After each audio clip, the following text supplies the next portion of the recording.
Marami ang natuwa sa kulitan ni na Kim Chiu at Jericho Rosales sa isang noontime show. Nag-promote kasi nga ang aktor ng controversial niyang pelikula na Quezon. Sinang aktres, bata pa lamang daw siya ay napapanood na niya si Jericho. Biro naman ang aktor sa kanya ay lagi raw niyang nakikita sa village si Kim Chiu na nakasando at short nagja-jogging. Sabay tawa nga nilang dalawa. Nagkomento ang mga netizens na mga funny lang daw ang nag-aaway samantalang ang mga artista ay okay naman. Talaga si Jericho. Ba talaga ang nag-iisang Jericho Rosales? Hindi, ano lang Bata to. pa lang ako, napapanood na kita. Salamat, Kim, ah. Alam mo, nakikita kami sa village namin ito, naka-shorts pa rin ito, tsaka nakasando eh. Ayan, that is so amazing. Congratulations talaga sa'yo. Grabe. Wala naman talagang nakikitang tensyon sa pagitan ni na Kim Chiu at Jericho Rosales. Knows naman ng lahat ang pagkukumpara ng mga fans kay Janine Gutierrez na girlfriend nga ng aktor na ex ni Paolo Abilino. Ngayon kasi ay nalilink si Kim Chiu kay Paolo. Sila na nga yata pero hindi lamang umaamin.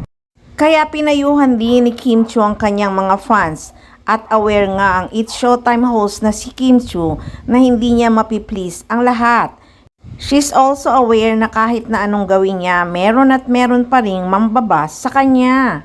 Kaya naman in her recent Instagram post, pinayuhan niya ang milyon niyang followers na gawing positive vibes ang negative vibes na kanilang nakukuha sa social media. Aniya nga ng aktres, things around us may not go as how we wanted it to be.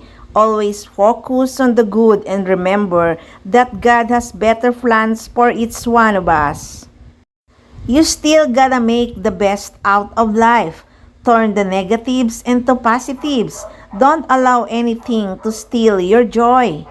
Yes, Kimi, that's how it is. Turn to Instagram just to be happy, yet it not always after all positive.